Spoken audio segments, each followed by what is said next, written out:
For the last 6 months, I have used my Cricut Maker 3 every single day to run my sticker business on Etsy. I've cut thousands of vinyl stickers and decals in that time, and today I will be giving you my unbiased opinion as someone who has no stock in Cricut and no promotion codes, no partnership deals with them. I'm going to tell you if you should buy the Cricut Maker 3 for your business. As my experience mostly has been with print and cut and for stickers, my review will be mostly focused on those aspects. And because I'm in a positive mood, let's go with the pros list first. My very first pro is the ease of use. Cricut has their own designing and cutting software called Design Space, and it is very easy to learn to use.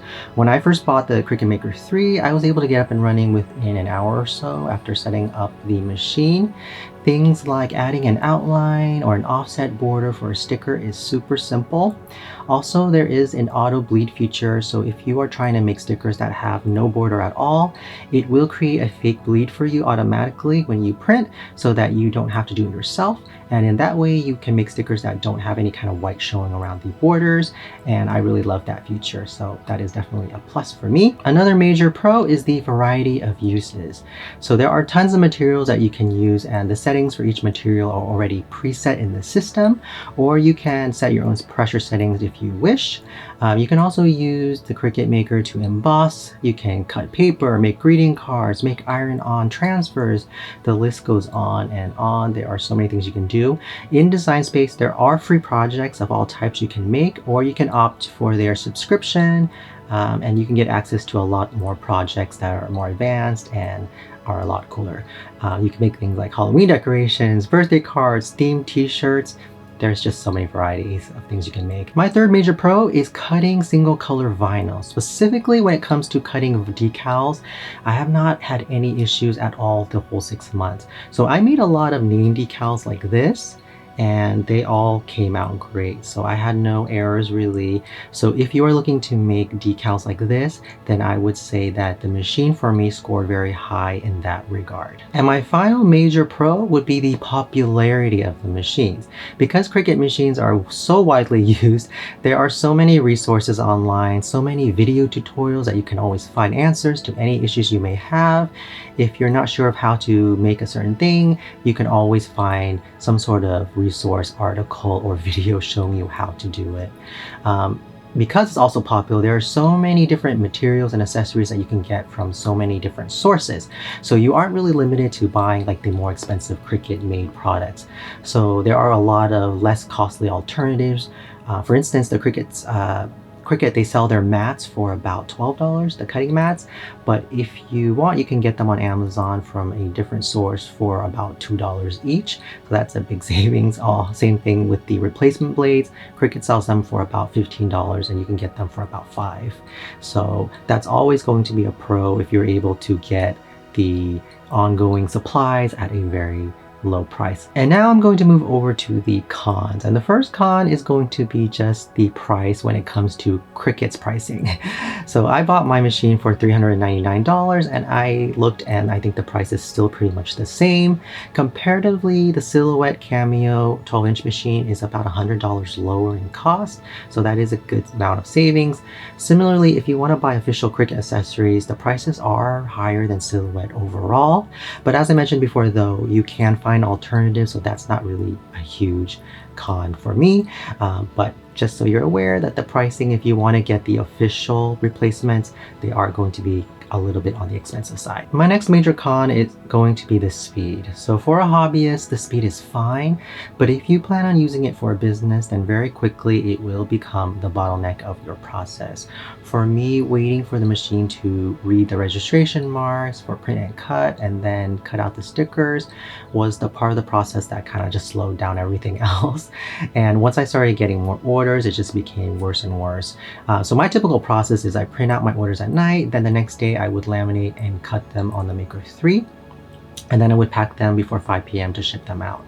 So the Cricut Maker 3 was dictating the speed of me getting out my orders, and I would say the average amount of letter size print and cut sheets of laminated stickers that I could get done in a day would be about 30 sheets over about 8 hours or so. So recently my orders were starting to exceed that, and I started falling behind and not being able to get my orders out on the time period that I wanted to get them out on. So it became really clear that I needed either to get a second machine or just get a completely different machine. So more on that at the end of the video. My next major con is going to be the design space lag. In the last 2 months or so, design space became super laggy for me, and recently they came out with a big update, so I thought, well, maybe it's because they were updating things and that's why it was lagging everything. But since the update, it's been pretty much the same. So I have a pretty fast computer, a fast internet connection, so I'm not really sure what is the issue.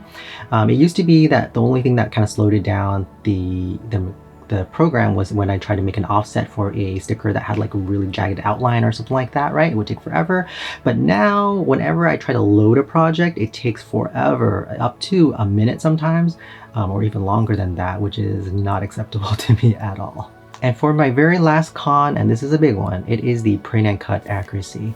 When the Cricut Maker cuts accurately, the stickers look great, and I have had rave reviews over the quality of my stickers on Etsy. But on average, I would say only 80% or so of the print and cuts come out perfect. About 10% come out just slightly off center, which most of the time is not too bad. It's still acceptable to me because I'm looking at stickers all day, I can tell that's off, and if someone looks really carefully, then they may notice it too. But you know, overall, it's acceptable still. It's not really that bad. The last 10% though, those ones are just completely crazy off, and those ones for sure have to go into the trash, and those are ones that I have to reprint and recut again, and hopefully it cuts correctly.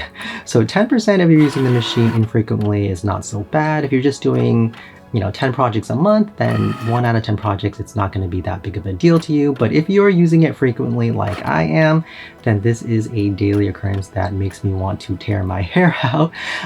So if I know that I'm doing a big job and I'm doing, let's say, 10 sheets, then I know that I probably should print at least 11 sheets or 12 sheets even, because I know at least one of them is going to be all completely messed up. And I will say though, because I laminate my stickers, that probably amplifies the issue, because the shininess makes the sensors not be able to read the registration marks correctly. And I've tried all sorts of things to correct it, like taping down the registration marks with matte tape. I've cut with less overhead lighting. I've done it with bright lights. I've done it in the dark. I've tried all of the suggestions that people have had online, and in the beginning it always seems like it's working, and I was like, oh, I solved it, and then of course inevitably still would get the same error no matter what I did. So I came to a conclusion that it will happen regardless of what I do. So it's no use really wasting all that tape and trying to do it under certain settings or certain lighting and things like that. It's still going to mess up no matter what I do. And recently Design Space came out with an update where in the notes of the update it mentioned that they tried to correct some sort of issue where it was not cutting correctly even when calibration is correct. So I had high hopes for that, but unfortunately I'm still having the same issues as always. So still about 10% or so are just unacceptable, and I have to continually reprint daily and do the cuts again. So that is a major con, and to be honest, that inaccuracy is the con that broke the camel's back. So for me, my final kind of summation on this is that I would not recommend the Cricut Maker if you are making a ton of print and cut stickers. So if you're trying to sell them or just making a ton for your own personal use, then I would say I don't think I would really recommend this machine. So because I've not really used a silhouette cameo, then I can't really say if it's going to be more accurate or better in any way. I have seen a lot of comments and videos online where it seems like people who are doing this on a somewhat small business scale do tend to use silhouette more. So I probably should have really looked into that more when I decided to begin this journey, which I started it kind of very quickly. And I did do some research, but to be honest, I chose the Cricut because I had already knew that brand already. I knew someone that used Cricut before, so that was one of the major selling points for me. But if I had done a little bit more research, I might have made a different decision. So a little bit earlier in the video, I mentioned that I'm at the point in my business where I need to either purchase another Cricut Maker 3 or buy another machine to continue to grow my business and to fulfill my orders in a timely fashion. And spoiler alert, I did not get another Cricut Maker 3.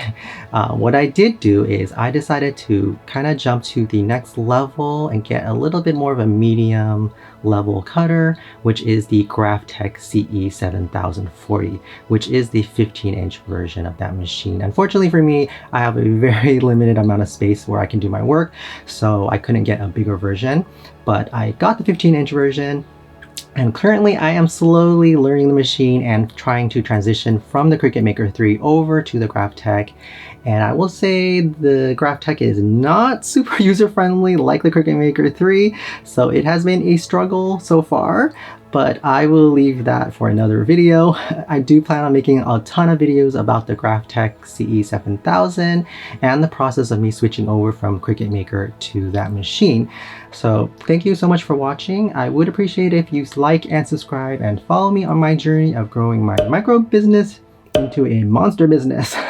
So until next time, see ya.